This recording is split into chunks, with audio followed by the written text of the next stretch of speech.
Hello students, बच्चों आज का जो हमारा टॉपिक है वो कोडोमिनेंस या सहप्रभाविता के ऊपर है। बच्चों जैसा कि मैंने प्रीवियस क्लास में बताया कि कोडोमिनेंस या सहप्रभाविता है, ये किसका एग्जाम्पल है? मेंडल के जो 3 रूल हैं उनको छोड़कर ये क्या है, उनका अपवाद है। यानी जो कोडोमिनेंस या सहप्रभाविता है यह मेंडल के रूल को फॉलो नहीं करता। तो इस प्रकार ये क्या है, मेंडल के जो नियम हैं उनका ये बहुत बड़ा अपवाद है। ठीक है, तो सबसे पहले अपने बात करेंगे कि जो कोडोमिनेंस या सहप्रभाविता है यह किस प्रकार की जीन इंटरेक्शन है। क्योंकि मेंडल के जो रूल हैं उनके जो अपवाद हैं, एक्सेप्शन है। एक्सेप्शन क्यों है? क्योंकि मेंडल ने क्या कहा था कि जो एक लक्षण है उसको कंट्रोल करने वाला जो फैक्टर है जिसको अब जीन बोलते हैं, उसके 2 अलग अलग रूप हैं जिनको क्या बोलते हैं, एलील बोलते हैं या कंट्रास्टिंग ट्रेट बोलते हैं। लेकिन अपवाद के रूप में ये मेंडल के जस्ट अपोजिट है। क्यों है? क्योंकि ये क्या कहता है कि जो एक लक्षण है उसको कंट्रोल करने वाले जीनों की संख्या 1 ना होकर 1 से अधिक होती है। कोई भी लक्षण है, चाहे लंबापन है चाहे बोनापन है, उनको कंट्रोल करने वाले जो जीन्स होते हैं उनकी संख्या 1 ना होकर 1 से अधिक होती हैं और वे आपस में क्या करते हैं, इंटरेक्शन करते हैं, आपस में रिएक्शन करते हैं, अंतरक्रियाएं करते हैं, जिनका रिजल्ट मेंडल के रिजल्ट के बिल्कुल विपरीत निकलता है। इसलिए ये क्या है, एक्सेप्शन है, अपवाद है। तो कोडोमिनेंस सहप्रभाविता ये एक प्रकार की इंट्राजेनिक इंटरेक्शन या इसको बोलते हैं एलिलिक जीन इंटरेक्शन है। अब इसका क्या मतलब है, मैं एक बार रिपीट कर देता हूं कि जो सहप्रभाविता है, कोडोमिनेंस है, यह एक प्रकार की इंट्राजेनिक इंटरेक्शन। इसका क्या मतलब है कि जो होमोलोगस क्रोमोसोम के ऊपर जो जीन्स हैं वे आपस में, जो होमोलोगस या यूं कहें एक ही गुणसूत्र के ऊपर, एक ही क्रोमोसोम के ऊपर जो जीन्स हैं वे आपस में अंतरक्रियाएं करते हैं। That is also called is allylic gene interaction oblique intragenic interaction. ठीक है बच्चों, कोडोमिनेंस सहप्रभाविता को समझने से पहले लॉ ऑफ डोमिनेंस को अपने पढ़ेंगे और इनकम्प्लीट डोमिनेंस को भी पढ़ेंगे। बच्चों प्रीवियस लेक्चर के अंदर ये दोनों ही जो रूल है, लॉ ऑफ डोमिनेंस जो कि प्रथम नियम है मेंडल का, और इनकम्प्लीट डोमिनेंस जो कि अपवाद है, ये दोनों ही अपने स्टडी कर चुके हैं। लेकिन कोडोमिनेंस या सहप्रभाविता तभी आपके समझ में आएंगी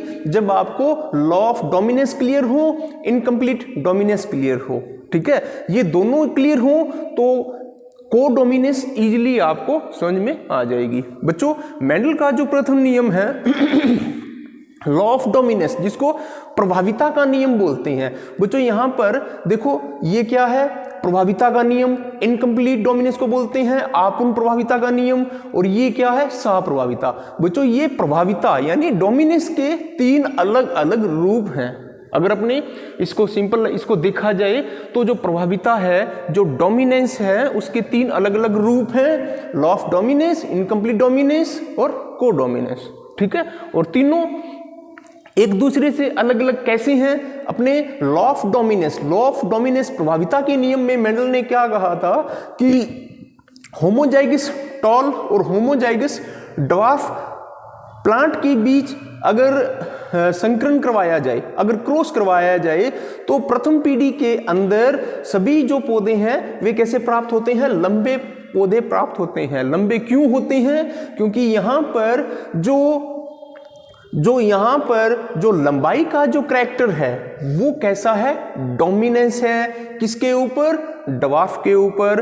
तो प्रथम जो F1 पीढ़ी है, F1 पीढ़ी में जो लंबापन जो कैरेक्टर है वो प्रभावी होता है, और जो ड्वार्फ कैरेक्टर है वो क्या होता है, अप्रभावी होता है।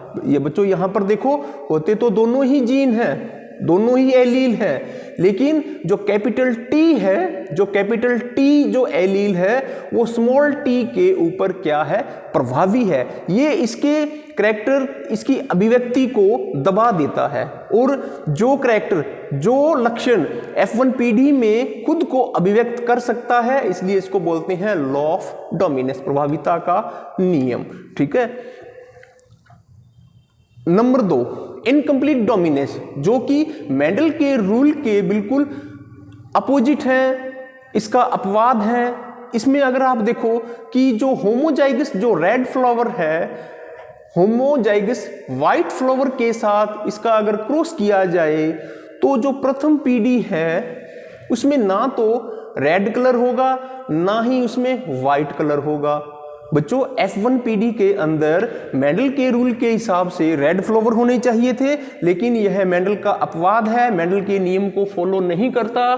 ठीक है, इनकम्प्लीट डोमिनेंस में क्या होगा कि अगर रेड फ्लावर को व्हाइट फ्लावर के साथ क्रॉस करवाया जाता है तो F1 पीढ़ी में एक तीसरा नया कलर अपने को प्राप्त होता है, जो कि क्या होता है, पिंक। और इसके जो पौधे हैं कैसे होते हैं, हेट्रोजाइगस पिंक। देखो हेट्रोजाइगस, दोनों ही एलील अलग अलग हैं, तो इसलिए इसको बोलते हैं हेट्रोजाइगस पिंक। तो इनकम्प्लीट डोमिनेंस क्या कहता है, इनकम्प्लीट डोमिनेंस क्या कहता है कि यहां पर जो रेड कलर है, जो डोमिनेंट जो करैक्टर है, वह रिसेसिव करैक्टर के ऊपर अपूर्ण रूप से प्रभावी है। डोमिनेंट जो करैक्टर है, प्रभावी लक्षण है, अप्रभावी लक्षण के ऊपर अपूर्ण रूप से प्रभावी है। अगर पूर्ण रूप से प्रभावी होता तो ये रिजल्ट निकलता। तो ये अपूर्ण रूप से प्रभावी है, रेड कलर व्हाइट कलर के ऊपर अपूर्ण रूप से प्रभावी है। इसीलिए जो F1 जनरेशन है उसके अंदर जो अपने को संतति मिलेगी, उसका जो कलर है वो इन दोनों का मिक्सचर होगा, यहां पर मिक्स हो जाते हैं, मिक्सचर होगा और अपने को पिंक कलर के हेट्रोजाइगस कंडीशन में प्राप्त होते हैं। बच्चों यहां पर फिनोटाइपिक और जीनोटाइपिक दोनों ही जो रेशियो है वो अलग अलग प्राप्त होते हैं, लेकिन इनकम्प्लीट डोमिनेंस में फिनोटाइपिक जीनोटाइपिक जो रेशियो है वो एक ही प्रकार के प्राप्त होते हैं।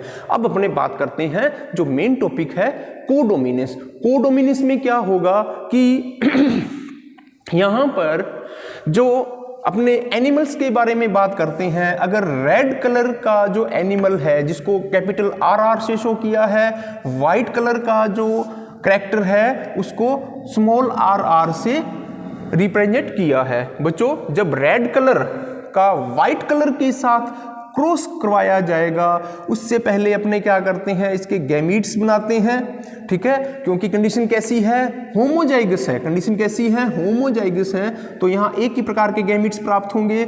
इसी प्रकार यहाँ भी कंडीशन कैसी है, व्हाइट कलर होमोजाइगस, यहाँ भी एक ही प्रकार का गैमीट प्राप्त होगा। अब गैमीट्स के बीच में क्या होगा, क्रॉस होगा, संकरण होगा, तो F1 पीढ़ी प्राप्त होगी। और F1 पीढ़ी के अंदर आप ध्यान दीजिए, F1 पीढ़ी के अंदर ना तो रेड कलर है ना व्हाइट कलर है, ना रेड कलर है ना व्हाइट कलर है। यहां पर क्या है कि यहां पर एक रोन कलर जिसको बोलते हैं धब्बेदार रोन कलर जो कि हेट्रोजाइगस कंडीशन में है वो प्राप्त होता है।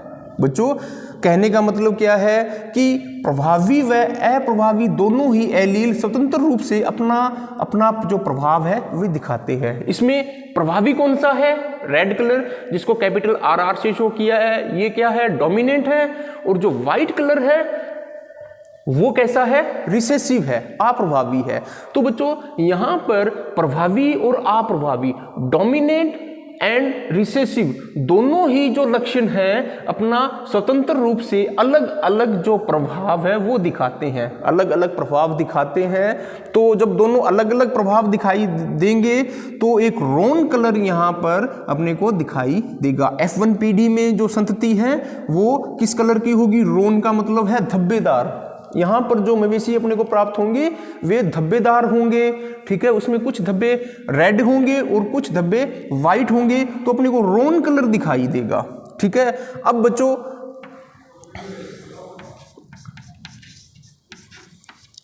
F1 पीढ़ी से जब सेल्फिंग क्रॉस करवाया जाता है, F1 पीढ़ी में जब सेल्फिंग क्रॉस कराया जाता है तो F2 पीढ़ी प्राप्त होती है। ठीक है, और F2 पीढ़ी को प्राप्त करने के लिए चेकर बोर्ड बनाते हैं। तो वही फॉर्मूला है, यहाँ पर कैपिटल R, यहाँ small r, capital R small r, इस R का इस R के साथ क्रॉस, इस R का इस R के साथ क्रॉस, फिर इस R का इस R के साथ, इस आर का इस आर के साथ, ठीक है।